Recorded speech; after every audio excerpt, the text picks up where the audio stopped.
పొదిలి పర్యటనలో YCP మోక దాడులపై AP మంత్రి పార్థసారథి మాట్లాడుతున్నారు. ఆ లైవ్ చూద్దాం. రైతుల సమస్యలు అనాదిగా వస్తా ఉన్నాయి. రైతుల పట్ల ప్రతి ఒక్కరు కూడా సానుకూలంగా స్పందించాల్సిన అవసరం ఉంది, చర్యలు తీసుకోవాల్సిన అవసరం ఉంది. ఈ ప్రభుత్వం మీరు ఎగ్గొట్టిన 1637 కోట్ల రూపాయలు కూడా రైతులకు ఇచ్చాం.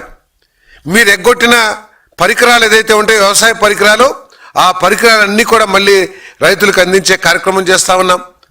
మీరు 14,000 రూపాయలు రైతు భరోసా ఇస్తే మేము అన్నదాత సుఖీభావకి 20,000 రూపాయలు ఇచ్చే కార్యక్రమం చేస్తా ఉన్నాం. రైతుల్ని ఆదుకోవటంలో కూటమి ప్రభుత్వం ఎవరికి తీసిపోదు, అందరికంటే కూడా మెరుగ్గానే చేస్తున్న విషయాన్ని మీరందరూ కూడా గమనించాలని చెప్పేసి మనం చేస్తా ఉన్నాను. అంతేకాకుండా జగన్ పర్యటన గురించి ఒక్కసారి చూసినట్టయితే ఒక సంవత్సరం నుంచి ఎంతసేపు ఈ రాష్ట్రంలో శాంతి భద్రతలు విఘాతం కలిగింది, శాంతి భద్రతలు లేవు,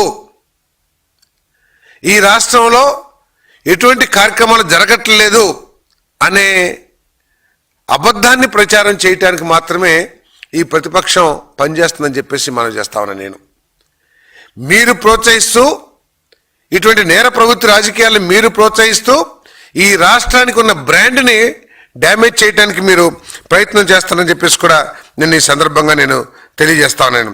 కానీ ఈ ప్రభుత్వం శాంతి భద్రతలకి అత్యంత ప్రాధాన్యతనిచ్చే ప్రభుత్వం. గతంలో కూడా చంద్రబాబు నాయుడు గారి ప్రభుత్వానికి దౌర్జన్యాల్ని, అశాంతి సృష్టించే సంఘ విద్రోహ శక్తుల్ని పీచమరిచిన ప్రభుత్వం చంద్రబాబు నాయుడు గారి ప్రభుత్వాలు గతంలో కూడా అని చెప్పేసి మనం చేస్తున్నాం. ఒకసారి ఆంధ్రప్రదేశ్ ప్రజలందరూ కూడా ఆలోచిస్తే 1990 దశకంలో హైదరాబాద్లో ఎటువంటి అల్లర్లు, కర్ఫ్యూలు ఉండేవో ఒకసారి ఆలోచించండి.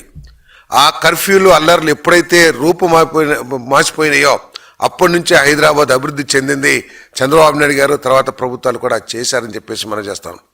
సో ఈ రాష్ట్రంలో మళ్ళీ అటువంటి విధ్వంసకర రాజకీయాల్ని ప్రోత్సహించడానికి తన స్వార్థం కోసం జగన్మోహన్ రెడ్డి గారు ఇటువంటి విఘాత కార్యక్రమాలు చేస్తున్నారని చెప్పేసి మనం చేస్తాను.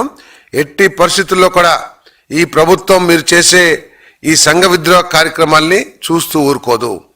మీరు అధికారంలో ఉన్నప్పుడు దేశంలో ఎక్కడ గంజాయి లభించినా కూడా దానికి మూలాలు ఆంధ్రప్రదేశ్లో ఉన్న విధంగా మనం పత్రికల్లో చూసాం.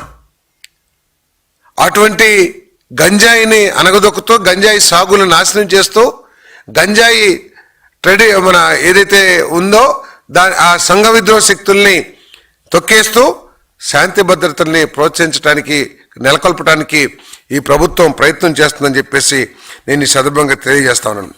ఇప్పుడు చెప్తున్నారు, అసలు జగన్మోహన్ రెడ్డి గారి ఆలోచన ధోరణి ఏంటో ఒకసారి ఆలోచించామని చెప్పేసి మనం చేస్తాను. మేము 40,000 మంది ఉన్నాము, ఏదో ఒక 100 మంది పోలీసులు వస్తే వాళ్ళ మీద మేము దాడి చేస్తే ఏమైపోతారని అంటున్నారు. కానీ జగన్మోహన్ రెడ్డి గారు ఆలోచించాల్సింది ఏమిటంటే రాజ్యాంగం మీద, చట్టాల మీద ప్రజల్లో గౌరవాన్ని ప్రోత్సహించాలి తప్పితే మేము ఏదైనా చేయగలమని చెప్పేసి వస్తే ఈ దేశం తిరగబడితే ఆర్మీ ఏమీ చేయలేదు, పోలీస్ వ్యవస్థ ఏమి చేయలేదు, అది అందరికీ తెలిసిందే. కానీ బాధ్యత కలిగిన ప్రజానీకం కలిగిన దేశం ఇది. చట్టం పట్ల, రాజ్యాంగం పట్ల, రూల్స్ పట్ల గౌరవాన్ని పెంపొందించే విధంగా ప్రతి రాజకీయ నాయకుడు ప్రవర్తించాలి తప్పితే పోలీసుల మీద ఎదురు తిరుగుతాం, వాళ్ళని ఏమైనా చేసేస్తాం మేము 40 మంది అంటే ఇదేమీ వీధి పోరాటం కాదు, లేకపోతే మందబలాన్ని ప్రదర్శించే విధానం కాదని చెప్పేసి ఒకసారి ఆలోచించమని చెప్పేసి నేను జగన్మోహన్ రెడ్డి గారికి నేను మనవి చేస్తా ఉన్నాను. నేను ఈరోజు చెప్తున్నారు, రైతుల మీద, రైతు సమస్యల మీద పోరాటం చేస్తుంటే ఈ ప్రభుత్వం రైతుల మీద కేసులు పెట్టిందని చెప్పేసి మరి ఆయన మాట్లాడుతుంటే ఆశ్చర్యం కలిగిస్తుందని చెప్పేసి మనం చేస్తాను.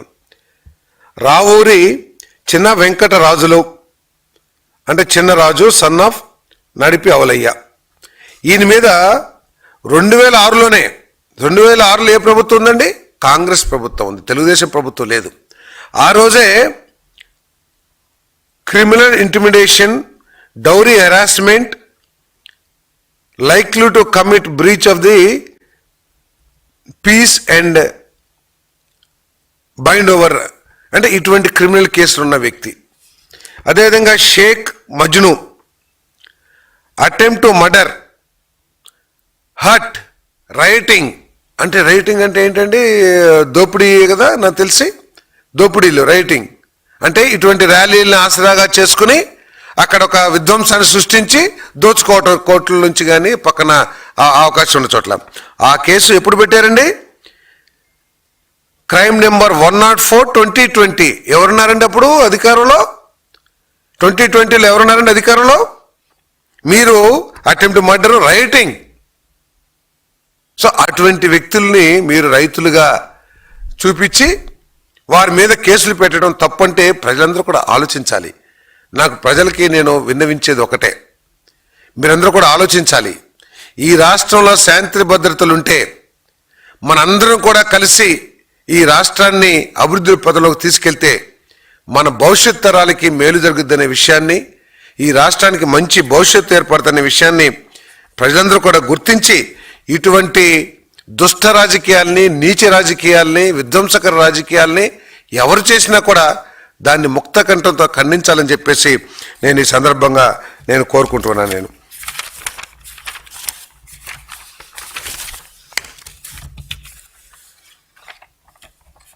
మరి ఈ సంవత్సరం నుంచి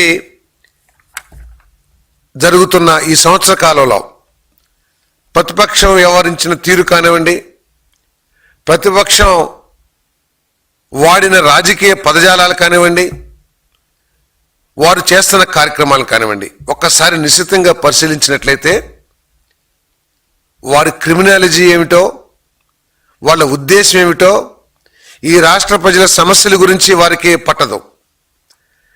పోనీ వారికి అనుభవం ఉంటే, వారి దగ్గర అనుభవజ్ఞులు ఉంటే ఈ రాష్ట్రాన్ని ముందుకు తీసుకెళ్తానికి ప్రభుత్వానికి సూచనలు చేసే సత్తా లేదు. కేవలం క్రిమినాలజీతో ఈ రాష్ట్రంలో అశాంతిని రేకెత్తించి వర్గపోరును ప్రోత్సహించి తద్వారా రాజకీయ లబ్ధిని పొందాలని చెప్పేసి ప్రయత్నం చేస్తుందని చెప్పేసి నేను మనవి చేస్తా ఉన్నాను. నేను